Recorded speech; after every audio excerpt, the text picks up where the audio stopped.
Good morning, students. Today we are going to start our SST syllabus of class 7, and the first topic we are going to discuss is tracing changes through 1,000 years. Tracing मतलब find out, ढूंढना. Changes में ना मतलब बदलाव. Through 1,000 years, पिछले एक डेढ़ हजार साल में क्या क्या चेंजेस हुए हैं इंडियन हिस्ट्री की. We are talking about India. तो हम इंडिया में 1,000 साल में क्या क्या चेंजेस हुए हैं, क्या क्या चेंजेस आए हैं, whether in the religious point of view या ruling point of kingdom point of view, वो सारा हम इसमें देखेंगे इस चैप्टर में. लेकिन उसके पहले हम बात करें हिस्ट्री की. तो what is history? We have to find out, we have to first know the meaning of history. What is history? तो in the beginning of this chapter it is clearly written, history is the study of past events through records, mainly written records. ठीक है ना. History वो है जो history का record हमें written record से मिलता है, वही हमें इतिहास के बारे में बताता है. और ये रिटन रिकॉर्ड्स किस किस फॉर्म में मिलता है? या तो इंस्क्रिप्शन में मिलेगा या मैन्युस्क्रिप्ट से मिलेगा. तो थोड़ा सा मैं आपको ब्रीफली बता देता हूँ what is inscriptions. Inscriptions are those writings which are engraved on stones. ठीक है ना. जो शिलालेख, इंस्क्रिप्शन को हिंदी में शिलालेख बोलते हैं. शिलालेख means Shila refers to stone, पत्थर. जो पत्थरों पे लिखा हुआ हमें पुरानी हवेलियों पे या फोर्ट्स में या पुराने मॉन्यूमेंट्स में जो हमें लिखा हुआ मिलता है उसको हम इंस्क्रिप्शंस कहते हैं. तो इंस्क्रिप्शंस आर राइटिंग्स. इंस्क्रिप्शंस वो राइटिंग्स हैं जो पत्थरों पे लिखी हुई हमें मिलती हैं, जिससे हमें पुराने ज़माने का पता लगता है. सेकेंड थिंग मैंने वर्ड यूज़ करा था manuscripts. What is manuscripts? It is the writings found on palm leaf. तो देखो पाम लीफ, पहले पेपर यूज़ नहीं होता था, तो पहले राइटिंग्स जो होती थी, जो भी नोट्स होते थे या जो इंफॉर्मेशन होती थी वो पाम लीफ पे मतलब लिखी जाती थी.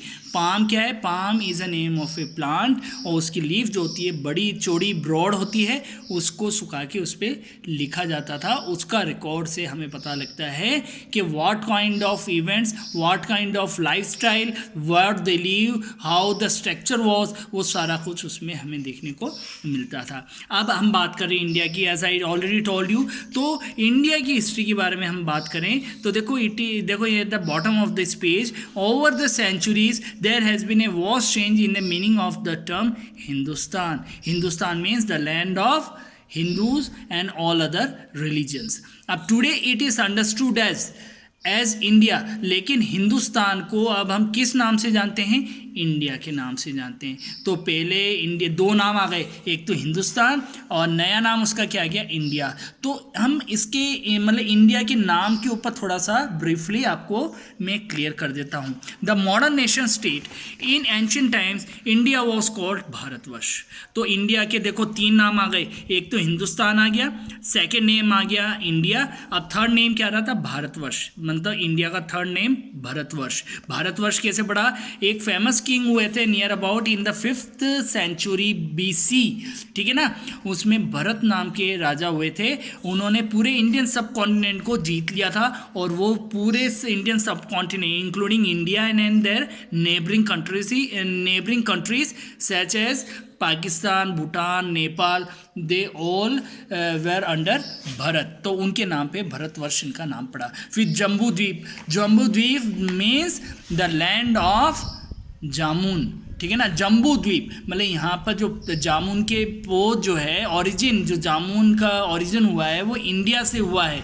ठीक है ना. इसलिए इसको जम्बू द्वीप भी कहते हैं. द्वीप का मतलब होता है आइलैंड. ठीक है ना. और जम्बू द्वीप मतलब एक बड़ा आइलैंड, मतलब जामुन का आइलैंड, इसलिए इंडिया का नया नाम पड़ा जम्बू द्वीप. फिर नेक्स्ट नाम इसका इंडिया को मिला Aryavrat. Aryavrat means the people coming from the north side to India are called Aryans. ठीक है ना. अब देखो थोड़ा सा ब्रीफली मैं आपको यहाँ बता ही देता हूँ. जम्बू द्वीप the land of blackberry. Blackberry किसको बोलते हैं? जामुन को बोलते हैं. तो सबसे ज़्यादा ब्लैकबेरी के ट्रीज इस आइलैंड पे मिलते हैं, इसलिए बुद्धिस्ट टेक्स्ट में इसका नाम जम्बूद्वीप पढ़ा। फिर Bharatvarsha named after the Bharata tribe that exist in the Rigveda times, मतलब जैसे मैंने as I already told you कि भरत नाम के राजा हुए थे और वो काफ़ी 5-6 हज़ार साल पुराने पहले हुए थे, उनके नाम पे इसका नाम पड़ा। फिर Aryavarta the land of Aryans around the northern part of India, जो नॉर्थ साइड से इंडिया में एंट्री हुए वो आर्यंस कहलाते थे। फिर देखो Sapta Sindhu the land of rivers was pronounce Sindhu in all Persian, मतलब सप्त सिंधु, तो सिंधु जो वर्ड है एक्चुअली वर्ड जो है is a name of a river, Sindhu is a name of a river, लेकिन जो नॉर्थ साइड से जो बाहर से जो फॉरेनर्स आए थे उनको ये प्रोनाउंसिएशन पर हुआ, उन्होंने इसको हिंदू नाम दे दिया, तो हमें नया नाम मिल गया हिंदुस्तान। तो 5 नेम हो गए, भारतवर्ष, जम्बूद्वीप, आर्यव्रत और हिंदुस्तान। अब देखो हमारा इंडिया नाम कैसे पड़ा, तो देखो इंडिया नाम पड़ा था फ्रेंच वर्ड से, देखो यहाँ लिखा है India, Hindu in French became the Inde pronounced and they, this word came into English as India. जो फ्रेंच लैंग्वेज में जो एंड दे नाम था, तो इंग्लिश में एंड दे किस में कन्वर्ट हो गया, इंडिया में कन्वर्ट हो गया। तो जो प्रेजेंट डे नाम है हमारे कंट्री का वो इंडिया हमें फ्रेंच वर्ड से मिला है। अब देखो लिटरेली सोर्सेज है, लिटरेली सोर्सेज की बात करते हैं तो हमारा पुराना रिकॉर्ड्स हमें ऑटोबायोग्राफीज और मेमोरीज में मिला है, मेमोरीज में मिला है और बायोग्राफी और क्रॉनिकल्स में मिला है।